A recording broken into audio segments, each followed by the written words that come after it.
My name is PJ Taylor. I'm 28 years old and I've been stopped and searched about 8 or 9 times. It kind of gets countless after a while, to be honest with you. It's just something that just happens that, oh, I got stopped and searched today. Oh, is it? Swear down, what happened? Oh, okay, and then you carry on talking about something else. The first time I got stopped and searched was when I was about 14, playing out on the estate in Brixton, and police were on foot. They just came up to us and said that they were going to stop and search us. All of us had to stand up against the wall, and they threatened us about running away. and yeah, there was no level of respect when they did it, because we just stood there, watched each other get searched, and emptied the pockets up, get frisked front and behind, top to bottom.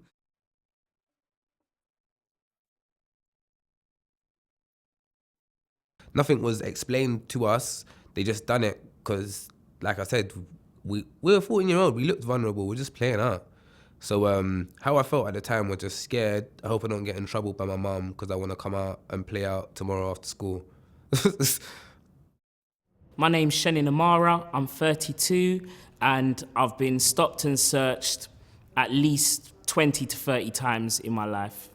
They start by explaining we've had a lot of these incidents in the area, and I've heard that over and over and over again throughout my whole life. At first, when they stop you, they try to have that sort of good cop, bad cop approach, where one of them will try to be sort of the more friendlier version, like, okay, sir, I'm just going to let you know, we're going to be doing this sort of crimes have been happening in the area, and they're asking you questions. You start to question yourself, okay, what was I doing? Where am I going to? Okay, why do I need to tell you what I'm doing?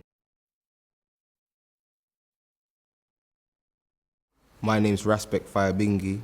I'm 25 and I've been stopped and searched so many times, I can't remember how many. The first time I got stopped and searched, I was around 11 years old, 11, 12 years old. A lot of the times when I was stopped and searched as a child, the police would say it's because there's been robberies in the area, but they wouldn't tell us a description that we fitted, except for probably being black and wearing urban clothes. But there's times when they would just harass us,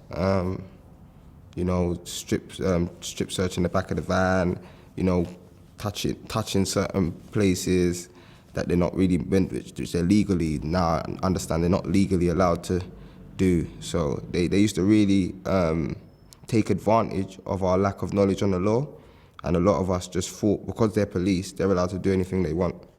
My name is Lamar Jennings Mackenzie. I'm 14 years old. I've been stopped and searched once when I was 13. Me and my friend was walking down the street, and an undercover officer who wasn't wearing any clothing that showed he was an officer grabbed me. So at the time I thought it was kidnappers that were trying to kidnap people. So obviously I was really scared for my friend. I now know that you're meant to show your permit to let us know that you're police and you're gonna do a stop and search. My name is Junior, I'm 24, and I've been stopped and searched over 400 times. Even up to today, they still use the same language. There's reports of robberies, you match the description. That's their reason, basically. When they target you from young and you've done so much when you was young, it's like they don't want to let that go, so they will always try see your movements, pre your movements, see where you go, watch you, and do certain things. You're more likely to get stop and search if you're wearing a tracksuit, to be honest, because they think every person wearing a tracksuit is a drug dealer or something. So they'll target that. That's what I think. That's my opinion. Generally, the young people I work with, I tend to find they don't have trust in the police.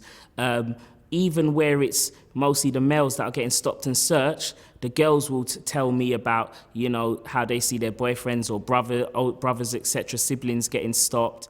Do I have faith in the police?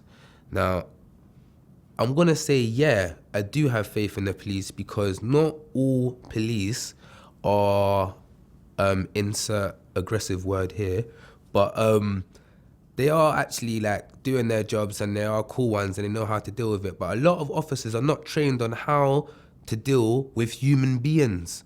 But obviously you have to respect that they're doing their job, but there's a way you do your job, innit? And yeah, most of them, that are put out to do the stop and searches, yeah, they're not doing their job correctly. You got to come correct. Personally, I don't like police, but there is good police out there. There's good ones, there's bad ones, there's corrupted ones, but a lot of them are corrupted. This is why they got a bad name, and a lot of people don't like them because they do a lot of stuff behind closed doors that's not in the media. I've been a victim of brutality in the police cell before. They've done that to me. They put me in the back of a van and punched me up and hit me. Police are higher on the streets, yeah? And being from the streets, making an allegation, you're just no one. You're no one. So you tell me how's it meant to change?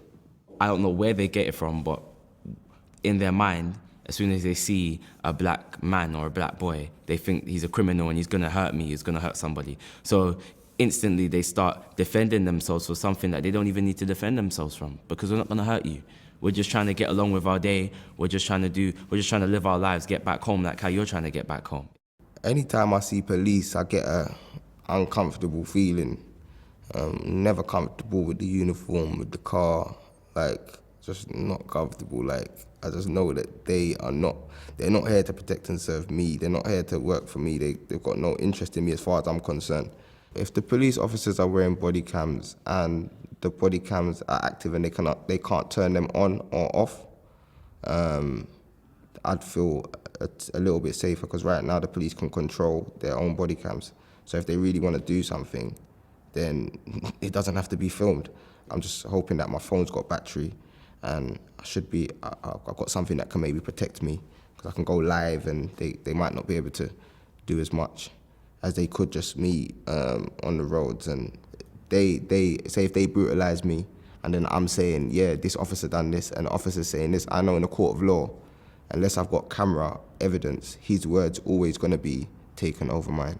It can sometimes turn out to be horrific, the outcomes. And there was a little boy named Terrell, his picture went viral on the internet recently, and the police in a stop and search smashed his face against a chicken shop window, and he may now be on medication for the rest of his life.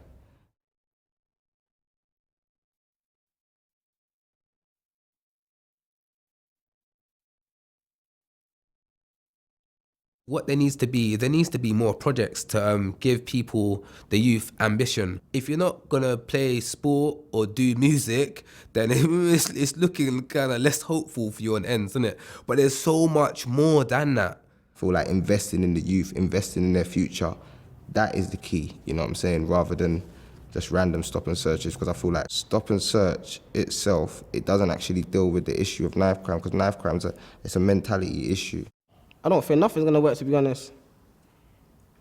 There must be something, surely. Nah, I'm trying to think. That's what I miss. I'm trying to think. I don't think. Yeah, just cut it from there. I can't bother to talk. Cut it from there. Where I stopped. Yeah, I'm done.